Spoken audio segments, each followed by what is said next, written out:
டெனிசியில் ஏற்பட்ட எக்ஸ்ப்ளோஷன் காரணமாக 20க்கும் அதிகமான நபர்கள் உயிரிழந்திருக்கிறார்கள் அப்படிங்கிற ஒரு செய்தி கண்டிப்பாக அமெரிக்காவில் இருக்கக்கூடிய மிக முக்கியமான செய்தியாக மாறியிருக்க வேண்டும். ஆனால் அதையும் தவிர அமெரிக்காவினுடைய அதிபர் டொனால்டு ட்ரம்ப் அவர்களுக்கு நோபல் பிரைஸ் கிடைக்கல. அமெரிக்காவினுடைய அதிபர் டொனால்டு ட்ரம்ப் அவர்களுடைய உடல்நிலையில் ஏற்பட்டு இருக்கக்கூடிய மாற்றம் இது எல்லாமே முக்கிய செய்திகளாக மாறி இருந்தது. இது எதையுமே நீங்கள் பார்த்துருக்க மாட்டீங்க. ஏன்னா கொஞ்ச நாள் தான் தமிழ் விதை ஆஃப்லைனில் இருந்துச்சு, மறுபடியும் ஆன்லைனுக்கு வந்திருக்கோம். நான் உங்கள் விக்கி, இது உங்கள் தமிழ் விதை. ஷார்ட்டாக கொஞ்சம் செய்திகள். டெனிசியில் நடந்த இந்த எக்ஸ்ப்ளோஷன் அப்படிங்கிறதுக்கான காரணம் என்ன அப்படிங்கிறதுக்கான ஆய்வுகள் நடந்து வருவதாகவும் சீக்கிரமாகவே அதனுடைய முடிவுகள் தெரிவிக்கப்படும் அப்படிங்கிற தகவலும் வெளியாகி இருக்கிறது. தமிழ்நாட்டில் தயாரிக்கப்பட்ட இருமல் மருந்து மகாராஷ்டிராவில் 14க்கும் அதிகமான குழந்தைகளுடைய உயிரை காவு வாங்கியது அப்படிங்கிற செய்தியை நம்ம பார்த்துருப்போம். இருமல் மருந்து 5 வயசுக்கு கீழே இருக்கக்கூடிய குழந்தைகளுக்கு கொடுக்கப்படக்கூடாது அப்படின்னு சொல்கிற ஒரு விதிமுறை இருக்கான். நம்ம வீட்டில் குழந்தைகள் இருக்காங்க, அவங்களுக்கு ரொம்ப பெரிய அளவில் கஃப் இருக்குது, இருமல் இருக்குது அப்படின்னா ரொம்ப சூதானமாக இருமல் மருந்தை கையாள வேண்டும். ஏன்னா அந்த இருமல் மருந்துக்கு பின்னாடி இருக்கக்கூடிய அந்த கெமிக்கல்ஸ் அதை அடிக்ட் பண்ண வைக்குமா, உடலில் இருக்கக்கூடிய உடல் உறுப்புகளை கொஞ்சம் கொஞ்சமாக செயலிழக்க வைப்பதற்கான வாய்ப்புகள் இருக்குன்னு சொல்கிறாங்க. இதில் இந்த மாதிரி போலியான ஏகப்பட்ட மருந்தை தயாரிக்கக்கூடிய நிறுவனங்கள் இருக்காங்க. அந்த நிறுவனங்கள் சரியாக தான் மருந்தை தயாரிக்கிறாங்களா இல்லையா அப்படிங்கிறத செக் பண்ண வேண்டிய அரசு அதிகாரிகள் தூங்கி கொண்டிருந்திருக்கார்கள். இது எல்லாம் சேர்ந்து தான் அந்த 20 குழந்தைகளுடைய உயிரை நம்ம பலி கொடுத்திருக்கிறோம். இதே மாதிரி அடுத்த ஒரு சம்பவம் நடைபெறாமல் இருப்பதற்கு எல்லாருமே விழிப்புடன் செயல்பட வேண்டும். உறங்கி கொண்டிருக்கக்கூடிய அரசு அதிகாரிகள், அவங்களுடைய வேலையை சரியாக செய்யாத அரசு அதிகாரிகள், அவங்களுடைய வேலையை சரியாக செய்து மேல்மட்டத்திலிருந்து அதற்கான அனுமதி கிடைக்காத அரசு அதிகாரிகள் இப்படின்னு சொல்கிற ஏகப்பட்ட செக்டார்ஸ் நம்ம பார்க்கலாம். நீங்கள் எல்லாரும் சேர்ந்தால் மட்டும்தான் மக்களை காப்பாற்ற முடியும். மக்களை காப்பாற்றுவதற்கு மக்களால் மட்டும்தான் முடியும்னா இங்கே அரசும் அரசு அதிகாரிகளும் இருந்து எந்த பிரயோஜனமும் கிடையாது. மக்களை காப்பாற்றுவதற்காக தான் மக்களுடைய வரிப்பணம் உங்களுக்கு சம்பளமாக கொடுக்கப்படுகிறது என்கிற உண்மையும் நாம் இங்கே காண்பிக்க வேண்டியதான் இருக்குது. வேறு வழியில் இது குத்தி காண்பிக்கவில்லை. உண்மையாக வேலை செய்யக்கூடிய அரசு அதிகாரிகளை விட்டுருங்க.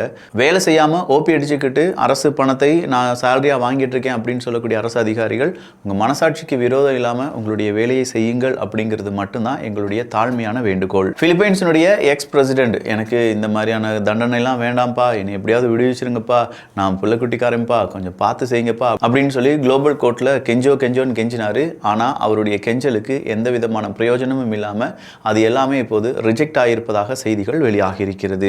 அமெரிக்க அதிபர் டொனால்டு ட்ரம்ப் அவர்களுக்கு என்ன ஆச்சு? வெளிப்படையாக வெள்ளை மாளிகையிலிருந்து ஒரு மருத்துவ செய்தி அப்படிங்கிறது வெளியாகுது. பொதுவாக அமெரிக்க அதிபர் யாராக இருந்தாலும் சரி, அவங்களுடைய உடல்நிலை எப்படி இருக்குது அப்படிங்கிறத சர்டன் ஃப்ரீக்வெண்ட்டாக அவங்க என்ன சொல்லுவாங்கன்னா ஒரு ரிப்போர்ட்டாக வெளியில் விடுவாங்க.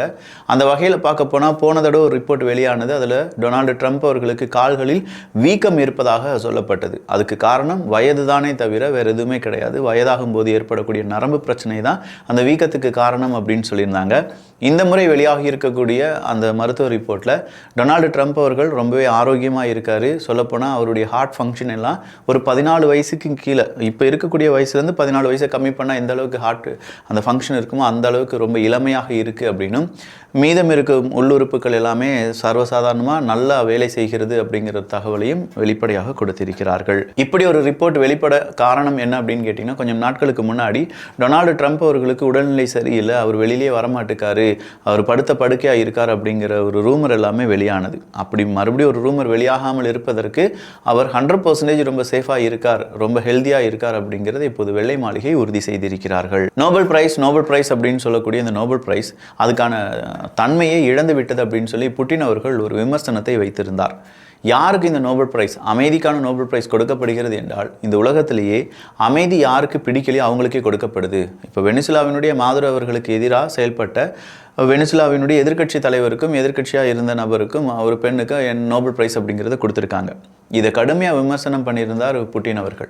நோபல் பிரைஸ் அதாவது பராக் ஒபாமா அவர்களுக்கு கொடுக்கப்பட்டதிலிருந்து நோபல் பிரைஸ் அதனுடைய தன்மையை இழந்து விட்டது அப்படிங்கிற கருத்தை பல நேரங்களில் நம்மளால் ஊடகங்களில் பார்க்க முடியும். அப்படிப்பட்ட நோபல் பிரைஸ் உண்மையான ஒரு கைகளில் வந்திருக்க வேண்டும் என்றால் அது டொனால்டு ட்ரம்ப் அவர்களுடைய கைகளுக்கு தான். அவர் தான் ரொம்ப பெரிய அளவில் யுத்தங்கள் நடக்காமல் பல நாடுகள் அமைதி திரும்புவதற்கு என்னென்ன முயற்சிகள் எடுக்க வேண்டுமோ அத்தனையும் எடுத்தார். ஆனால் அவருக்கு நீங்கள் நோபல் பிரைஸ் கொடுக்காம ஏமாத்திட்டீங்களேப்பா, பிம்பிலிப்பா பிலாப்பி அப்படின்னு சொல்லிட்டீங்களேப்பா, இதெல்லாம் சரி கிடையாது அப்படின்னு சொல்லி புட்டின் அவர்கள் சொல்ல, பாரு என் உயிர் நண்பன், என்னுடைய உச்ச தோழன், என்னுடைய எதிரியாக இருந்தாலுமே என்னுடைய நண்பன் தான் புட்டின் அவர்கள், அவர் சொல்லிட்டார் பாரு நோபல் பிரைஸ் எனக்கு கிடைக்காததுக்கு வருத்தம் தெரிவித்தார் பாரு, அந்த இடத்துல நிற்கிறாரியா புட்டின் அவர்கள் அப்படின்னு சொல்கிற பாராட்டுக்கள் எல்லாத்தையுமே ட்ரம்ப் அவர்கள் கொடுத்திருந்தார் என்பதும் குறிப்பிடத்தக்கது. ஸோ நோபல் பிரைஸ் அவருக்கு கிடைக்கல, அதுக்கு பதிலாக மாதுரோ அவர்களுடைய எதிர்க்கட்சி தலைவருக்கு கொடுக்கப்பட்டிருந்தாலும் அவங்க என்ன தெரியுமா சொன்னாங்க, இந்த நோபல் பிரைஸை நான் ட்ரம்ப் அவர்களுக்காக சமர்ப்பிக்கிறேன் அப்படிங்கிற ஒத்த வரியில் முடிச்சிட்டாங்க. இதுக்கு பின்னாடி ஒரு சோகமான பேக்ரவுண்ட் மியூசிக்கையும் போட்டு ஒரு ரீலையும் போட்டிங்கன்னா நல்லா ஓடும், பார்த்துக்கோங்க. அடுத்ததாக மெலினா ட்ரம்ப் அவர்கள் தான். பொதுவாக ட்ரம்ப் அவர்கள் அப்படின்னு சொல்லும்போது இப்போது ட்ரம்ப் அவர்களுடைய குடும்பத்திலிருந்து 2 பேர் ரொம்ப பெரிய அளவில் பேசப்பட்டு வராங்க. ஒன்று ட்ரம்ப் அவர்களுடைய மனைவி மெலினா ட்ரம்ப் அவர்கள், இன்னொன்று அவருடைய மருமகன் குஷனர் அவர்கள் தான்.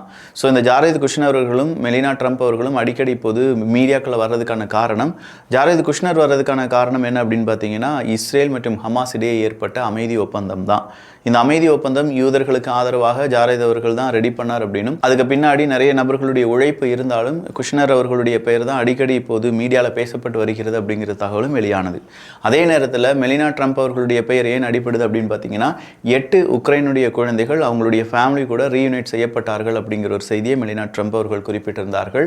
ரஷ்யாவிலிருந்து பல குழந்தைகள் காப்பாற்றப்பட்டு அவங்க உக்ரைனில் இருக்கக்கூடிய அவங்களுடைய பேரண்ட்ஸுடன் சேர்த்து வைக்கப்படுவதற்கான அந்த வேலையை தொடர்ந்து மெலினா அவர்கள் செய்து வருவதாகவும் அதற்கான பாராட்டுகளையும் நிறைய பேர் அவங்களுக்கு தெரிவித்து வருகிறார்கள். இஸ்ரேல் ஹமாஸ் பீஸ் டீல் அப்படிங்கிறது உருவாகிவிட்டதன் காரணமாக நிறைய பேர் அவங்களுடைய வீடுகளுக்கே திரும்ப வந்து கொண்டிருக்கிறார்கள் என்கிற செய்தி வெளியான போது திடீர்னு பார்த்தா இன்னைக்கும் 1-2 இடங்களில் தாக்குதல் நடைபெற்றது. இப்படியான தாக்குதல் இஸ்ரேல் ஹமாஸ் பிரச்சனை இல்லாட்டி இந்த பீஸ் டீல் அப்படிங்கிறத பெரிதும் பாதிக்கும் என்கிற எச்சரிக்கை கொடுக்கப்பட்டிருக்கிறது. டொனால்டு ட்ரம்ப் அவர்களை பொறுத்த வரைக்கும் இஸ்ரேல் ஹமாஸ் இடையே ஏற்பட்டிருக்கக்கூடிய இந்த அமைதி பீஸ் டீல் அப்படிங்கிறது உலகத்துக்கான அமைதி அப்படின்னும், இதனாலேயே எனக்கு நோபல் பிரைஸ் கிடைத்திருக்க வேண்டும், என்ன ஜஸ்ட் மிஸ், நெக்ஸ்ட் இயர் நான் பிடிச்சிருவேன் அப்படின்னு சொல்லியிருக்கார். இஸ்ரேல் மற்றும் ஹமாஸ் இவங்களிடையே போர் நிறுத்தம் உருவானதை தொடர்ந்து இந்த ஞாயிற்றுக்கிழமை, அதாவது நீங்கள் இதை பார்த்துட்டு இருக்கக்கூடிய இந்த தருணத்தில் ஏகப்பட்ட உதவிகள், ஐநா சபையினுடைய உதவிகளாக இருக்கட்டும், ரெட் கிராஸினுடைய உதவிகளாக இருக்கட்டும், ரெட் கிராஸ் சொசைட்டினுடைய உதவியாக இருக்கட்டும், இது எல்லாமே அங்கே இருக்கக்கூடிய காசா மக்களுக்காக சென்று கொண்டு இருக்கும் என்பதும் குறிப்பிடத்தக்கது.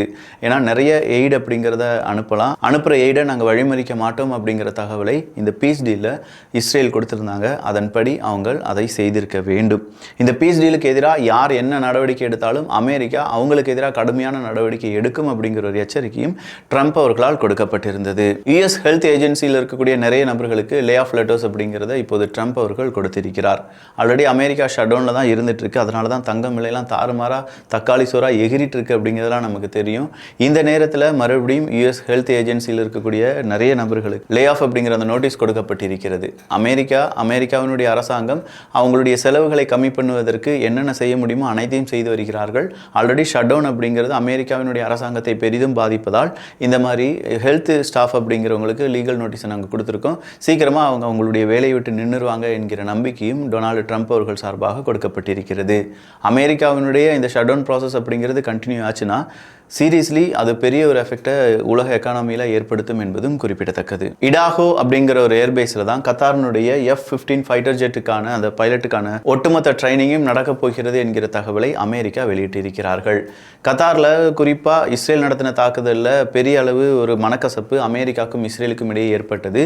மறுபடி இஸ்ரேல் சத்தியம் அடித்து சொன்னாங்க, இனிமேல் நாங்கள் கத்தார் மேலெல்லாம் தாக்குதல் நடத்த மாட்டோம், தெரியாமல் நடந்து போச்சு, நடந்துச்சு, இந்த அறியாப்பிள்ளை தெரியாமல் செய்த பாவங்களை மன்னித்து அருள்வாயாக அப்படின்னு சொன்ன டொனால்டு ட்ரம்ப் அவர்கள் மன்னித்து விட்டதாக செய்திகளை வெளியிட்டிருக்கிறார். நார்வே முதல் தடவையாக அவங்களுடைய FPV ட்ரோன் அப்படிங்கிறத தயாரித்து அதை டெஸ்ட் பண்ணியிருக்காங்க என்கிற தகவல் வெளியாகி இருக்கிறது.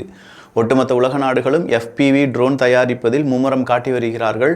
ட்ரோன் வார்ஃபேர் அப்படிங்கிறது நாளுக்கு நாள் அதிகமாகிக் கொண்டிருக்கிறது என்பதும் குறிப்பிடத்தக்கது. எஸ்தோனியாவை பொறுத்த வரைக்கும் ஐரோப்பிய ஒன்றிய நாடுகள் சோஷியல் மீடியாவை பேன் பண்ணியிருக்காங்க. பட் எஸ்தோனியா அதற்கு எகெயின்ஸ்டாக பேசியிருக்காங்க. அது எப்படி நீங்கள் சோஷியல் மீடியாவை பேன் பண்ணலாம், இதனால் ஏற்படக்கூடிய பாதிப்புகள் நம்முடைய குழந்தைகளையும் மிகப்பெரிய அளவில் பாதிக்கும். எனவே சோஷியல் மீடியா பேன் அப்படிங்கிறத 1-2 முறை யோசித்து பாருங்கள் என்பது தான் இப்போ எஸ்தோனியா வைக்கக்கூடிய கருத்து. ஷேடோ ஃப்ளீட் டாஸ்க் ஃபோர்ஸ் அப்படிங்கிறத இப்போது பல நாடுகள் சேர்ந்து உருவாக்கி இருக்கிறார்கள். ரஷ்யாவினுடைய ஆயில் ஒரு இடத்திலிருந்து இன்னொரு இடத்துக்கு போறத இந்த ஷேடோ ஃப்ளீட் டாஸ்க் ஃபோர்ஸ் தடுக்கும் என்கிற நம்பிக்கை பல நாடுகளும் கொடுக்க ஆரம்பித்திருக்கிறார்கள். சிரியாவில் இருக்கக்கூடிய மக்கள் எங்களுக்கு நல்லபடியாக வாழ்வதற்கான என்விரான்மெண்ட் ஏற்படுத்தி தர வேண்டும் அப்படிங்கிற ஒரு கோரிக்கையை வைக்க ஆரம்பிச்சிருக்காங்க. போலீஸ் ட்ரைனிங் சென்டர், பாகிஸ்தானில் இருந்த போலீஸ் ட்ரைனிங் சென்டருக்கு எதிராக தற்கொலைப்படை தாக்குதலை நடத்தி அங்கே ஏகப்பட்ட மரணங்கள் நிகழ்ந்திருப்பதாகவும் அமெரிக்கா மற்றும் பாகிஸ்தானுடைய பேச்சுவார்த்தையை சீர்குலைப்பதற்காக தான் இந்த மாதிரி தீவிரவாத அட்டாக் அப்படிங்கிறத பாகிஸ்தானுக்குள்ள யாரோ செய்கிறாங்க அப்படிங்கிற தகவலை தகவலையும் பாகிஸ்தான் கொடுத்திருக்காங்க. இதே நேரத்தில் பாகிஸ்தான் ஆப்கானிஸ்தான் மேலே தாக்குதல் நடத்தியிருந்தார்கள் என்பதும் குறிப்பிடத்தக்கது. ஆப்கானிஸ்தான் இந்தியாவினுடைய நட்பு மேலோங்கி வரும் நேரத்தில் அதை எப்படி நீ இந்தியா கூட பேசலாம் அப்படிங்கிற மாதிரி தான் பாகிஸ்தான் ஆப்கானிஸ்தானுக்கு எதிரான தாக்குதலை நடத்தியிருந்தார்கள். இதை ஆப்கானிஸ்தான் கடுமையாக கண்டித்திருந்தார்கள் என்பதும் குறிப்பிடத்தக்கது. இதே மாதிரி வேர்ல்டு நியூஸை அப் டு டேட்டாக இன்ஃபர்மேஷனாக தெரிந்து கொள்வதற்கு நீங்கள் தமிழ் விதை சேனலை சப்ஸ்கிரைப் பண்ணிக்கோங்க. நல்லதை பகிர்ந்து நல்ல சமுதாயத்தை உருவாக்குவோம். நன்றி, வணக்கம்.